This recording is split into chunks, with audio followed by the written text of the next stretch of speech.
Salut les amis, Balance, on se retrouve pour votre guidance des énergies sentimentales pour le mois de novembre 2021. J'espère que vous allez bien tous et toutes, alors c'est parti, on va aller voir un petit peu ce que disent les cartes pour vous les balances au niveau sentimental, amoureux, affectif, relationnel au mois de novembre. Vos énergies à vous sont ici, les énergies de l'autre personne sont là, il arrive que les énergies soient inversées.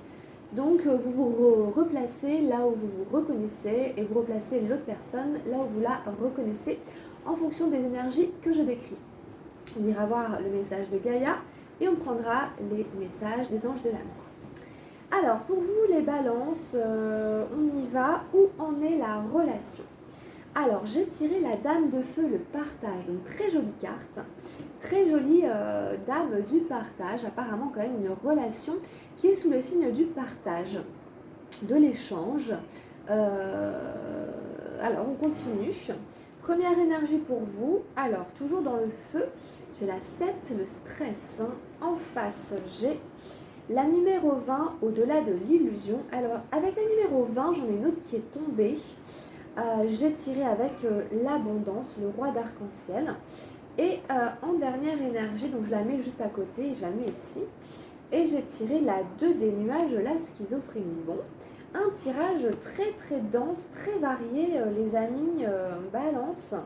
On a du feu, on a des nuages, de l'air et on a une énergie arc-en-ciel, une arcane majeure, il y a beaucoup de choses. Il y a beaucoup de choses. Alors, en face de vous, nous avons la 5 de feu, la totalité, d'accord, donc encore une énergie de feu. Alors, à côté de cette totalité, nous avons la 5, la vacuité, 5, 5, d'accord. Et enfin, la numéro 1 des arcanes majeures, l'existence. Très intéressant. Et on ira voir la carte de direction tout à l'heure. Donc là, comme ça, vous avez 3 énergies d'arcane majeure, 3 arcanes majeures, 3 énergies de feu, une énergie du mental, une énergie d'arc-en-ciel. On n'a pas d'énergie d'eau, on n'a pas d'énergie des émotions apparemment. Pas mal de feu, hein, pas mal de feu, pas mal d'arcanes majeures. Donc, quelle que soit votre situation, hein, d'un point de vue sentimental, hein, on est quand même sur le partage. Donc, il est fort possible, ami Balance, qu'en novembre, vous partagiez de jolies choses avec les gens que vous aimez bien. C'est-à-dire que vous pouvez avoir envie de donner ce que vous aimez, ce que vous savez faire, de le partager avec d'autres personnes. Là, par exemple, la dame de feu, elle a fait à manger. Elle a fait à manger pour les gens qu'elle aime bien. Et donc, du coup, voilà, ça peut vous représenter. Et ça peut représenter, voilà, les énergies de la relation à l'heure actuelle. Vous pouvez avoir envie de faire des petites bouffes, là, pour plusieurs personnes, ou de les emmener dans des endroits que vous aimez bien, ou de leur faire partager des hobbies, des passions, des choses que vous aimez, et les faire avec elles, pour leur faire partager, leur faire découvrir votre univers, vos talents, votre savoir-faire. Donc vraiment très très belle énergie, une énergie très chaleureuse, hein. Vraiment la dame de feu, vous voyez, elle est bien portante, il y a des énergies d'abondance, de partage, de créativité. Voilà, donc vraiment une belle énergie très chaleureuse ici dans le relationnel, hein, à l'heure d'aujourd'hui. Bon, après si vous êtes avec quelqu'un, c'est l'idée que, bah, voilà, à deux ou en couple ou quoi, vous êtes vraiment dans le partage. Voilà, donc quelqu'un fait quelque chose et puis on en profite ensemble, etc. Ou je te fais découvrir ceci, que j'aime bien faire, enfin voilà. Si c'est juste, voilà. Sinon, même s'il n'y a pas forcément quelqu'un en particulier, c'est de manière générale dans votre relationnel, vous êtes sur cette énergie de feu, de dame de feu. Donc une dame, c'est toujours quand même une énergie maternante, maternelle aussi, donc on prend soin des gens qu'on aime en leur faisant partager ce qu'on aime faire et ce qu'on sait faire de mieux. Donc c'est une très belle carte. Alors, de votre côté, on part quand même sur un stress apparemment. Donc il y a peut-être quelque chose qui vous stresse quand même dans votre vie sentimentale, amoureuse et affective, la 7 de feu. Une forme d'agitation, une forme d'insécurité, une forme de, voilà, de quelque chose ici qui crée une tension, un stress intérieur. C'est possible parce qu'après on a la 2, donc la 2 des nuages, qui nous parle en effet d'une dualité intérieure. Peut-être que c'est une situation où on ne trouve pas forcément de solution. Ici on pourrait avoir l'impression que vous êtes dans une relation ou dans un relationnel qui a du mal à trouver une issue, vous avez du mal à trouver une solution. Et donc, du coup, il y a une forme de stress parce que peut-être que vous avez cette sensation-là de ne pas gérer, de ne pas trouver de solution. Et donc, du coup, ça peut générer une forme de stress. On a la numéro 20 qui est au-delà de l'illusion, qui nous, en fait, invite, si vous voulez, à aller voir derrière les apparences, qui vous invite, là, avec le stress à côté, à aller voir qu'est-ce qui se cache sous ce stress, quel est le faux. Quel est le faux, où est le mensonge qui fait obstacle à la lumière, à la vérité et qui crée ce phénomène d'angoisse. Il y a comme quelque chose à éclaircir. Il ne faut pas se laisser tromper, il ne faut pas se laisser mener en bateau par nos propres émotions ou par le stress qui est généré par la situation. Il y a de la lumière quelque part, il y a une vérité à sortir de ça. Pour ramener le juste équilibre et sortir de cette espèce de zone de confusion, de turbulence, de tension qui génère du stress. Au-delà de l'illusion, je vais voir derrière les apparences.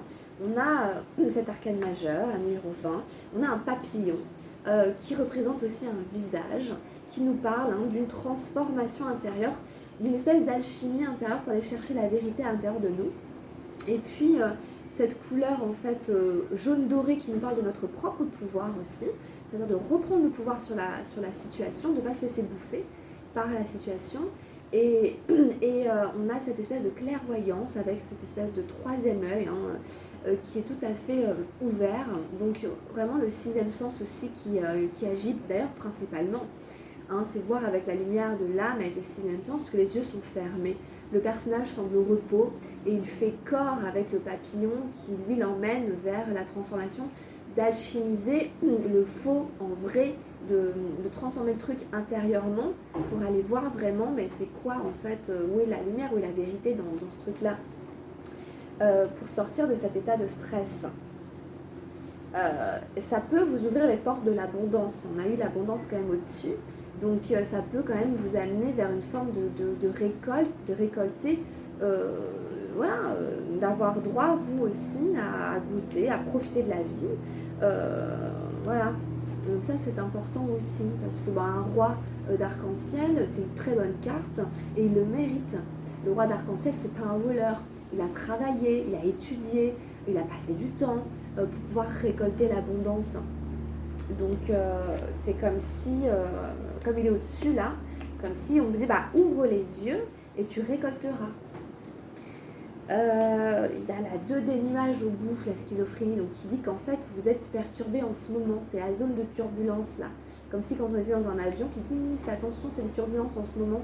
On est ce personnage, on est coincé entre 2 blocs, on peut aller ni à droite ni à gauche, on ne peut pas lâcher non plus, on a l'impression d'être bloqué dans une situation où on ne trouve pas d'issue.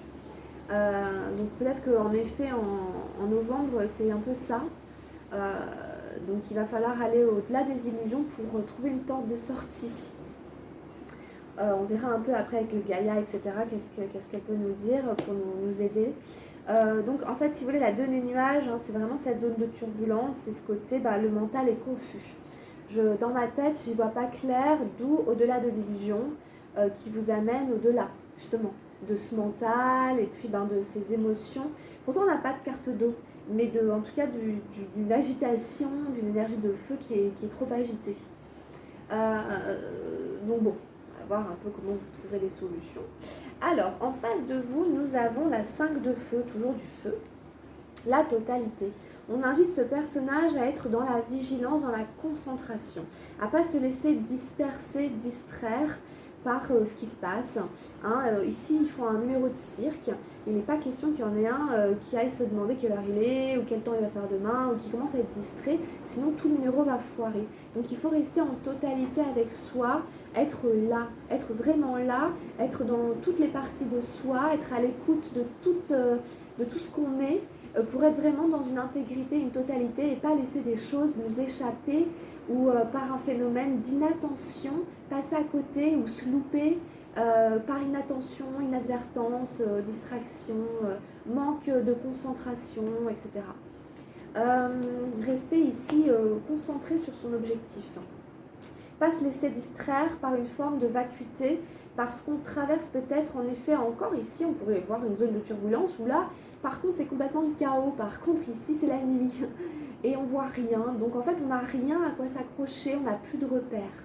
On a l'impression qu'on est en perte de repères et que du coup, ça crée à l'intérieur de nous une forme peut-être d'envie de se distraire, voilà, une forme de manque de vigilance parce que on est dans une période, dans un passage complètement inconnu, complètement chaotique, on n'a rien à quoi s'accrocher, donc on pourrait avoir envie de lâcher.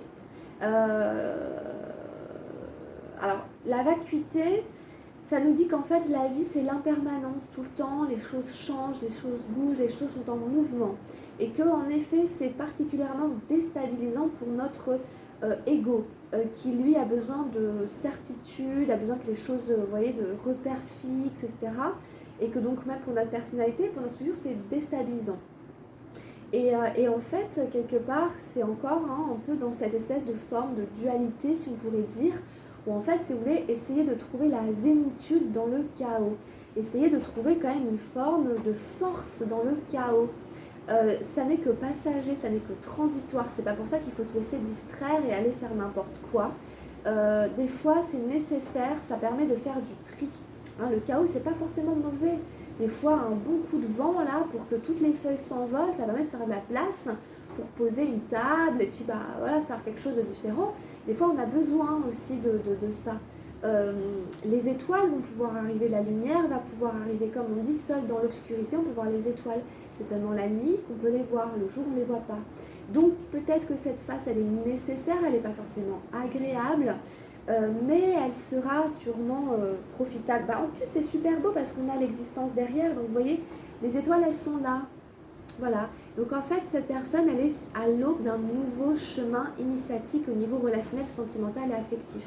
Par contre, ça passe par une phase un peu chaotique où on ne sait plus qui quoi, on n'a plus trop de repères. On est un peu perdu dans notre vie sentimentale, amoureuse, affective. On a l'impression peut-être de s'être planté, de chemin, ou on ne sait pas trop ce qu'on fout là, ou bref. On ne sait pas de quoi sera fait demain et c'est particulièrement angoissant peut-être. Ça peut être l'angoisse aussi, bon, bref. Mais en tout cas, de là va jaillir quelque chose, va surgir une nouvelle pousse et un nouveau destin peut s'écrire. Un nouveau chemin de vie sentimentale va se créer, s'inventer. Pour peu qu'on reste en totalité, qu'on reste quand même centré. Mais vous voyez, l'existence, c'est une super belle carte. C'est la numéro 1, c'est le premier, le nouveau départ, la première pierre d'un nouveau destin sentimental, d'un nouveau chemin initiatique, d'un nouveau cycle de plusieurs années dans la vie relationnelle. Donc vous êtes ici ce personnage pour la personne qui est en face de vous, qui est face à son destin, et on peut imaginer toutes les étoiles comme autant de potentiel, d'expériences, de rencontres, enfin voilà, et on est face à son destin.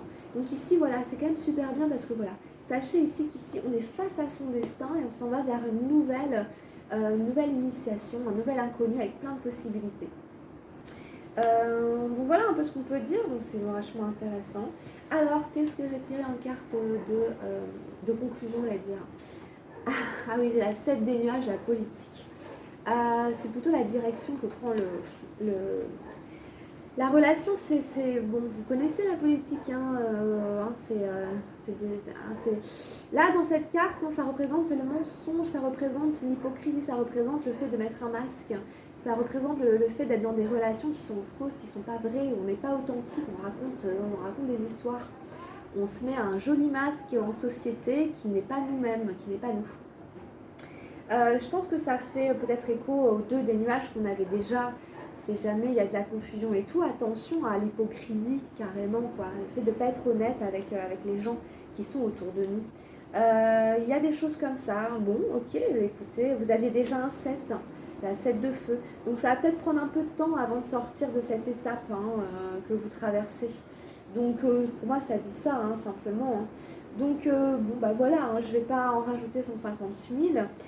C'est juste qu'il n'y a peut-être pas une immense progression et que peut-être ça va durer un petit peu cette espèce de phénomène. Donc vous verrez qu'est-ce que vous en faites, on verra en décembre quelles sont les énergies pour vous, les balances. Alors on va aller prendre le message avec Gaïa. J'ai tiré la purification par l'eau. Voilà, justement, je disais aussi on n'avait pas d'énergie d'eau. D'ailleurs il y a aussi un autre signe pour qui c'était un peu pareil. il n'y avait pas trop d'eau, puis l'eau est arrivée. Purification des émotions, rajeunissement. Parce que du coup, ça veut dire qu'il y a un travail aussi au niveau émotionnel. C'est le grand absent, mais donc du coup, c'est aussi celui à bosser. Donc en fait, peut-être que ce que vous traversez, c'est en effet ça nécessite une purification émotionnelle qui va entraîner une forme de rajeunissement, une forme de nouvelle vitalité. Cette carte véhicule la guérison et le rajeunissement engendrés par la purification des émotions.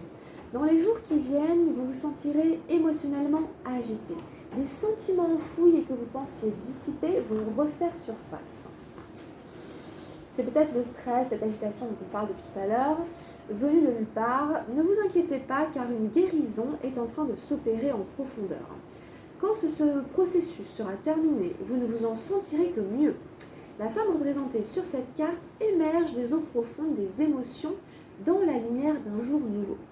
Rajeunie et libérée de la charge émotionnelle qu'elle supportait auparavant, elle s'apprête à reprendre pleinement possession de son pouvoir. Donc c'est quand même ce qu'on disait, vous allez vous sentir beaucoup mieux après cette phase que vous êtes en train de traverser, qu'on peut considérer comme un processus. Vous êtes en train de traverser un processus. On a parlé un peu du chaos, d'espèces de choses comme ça, quelque chose qui s'opère en profondeur, c'est une guérison en fait qui arrive et vous allez vous sentir beaucoup mieux après. Alors, affirmation positive, donc mais juste accepter peut-être s'il y a des choses qui remontent, etc. Parce qu'elles arrivent pour être nettoyées, purifiées une bonne fois pour toutes et vous serez dégagé, libéré. Donc en fait tout ça cache aussi un espèce de gros chamboulement, un gros nettoyage profond émotionnellement. Affirmation positive. Je permets à mes sentiments réprimés de faire surface. Je rends grâce pour la guérison qui s'opère en moi. Je me purifie et je me libère de ma charge émotionnelle. Je laisse aller ce qui m'est devenu inutile. Donc en effet, ça cache peut-être une charge émotionnelle qui va être libérée et vous allez tout simplement être purifié, libéré de ça. Vous allez laisser aller ce qui vous est devenu inutile et vous allez retrouver de la vitalité, une nouvelle jeunesse. Bon, bah, c'est bien. Guérison et rajeunissement par la purification par l'eau. N'hésitez pas, si vous pouvez, vous rapprocher d'endroits où vous pouvez vous baigner, vous laver, voilà, quel que soit comment vous le faites, tout ce qui va vous ramener à l'eau et tout va vous aider aussi à drainer, à purifier, etc., ce qui demande à l'être.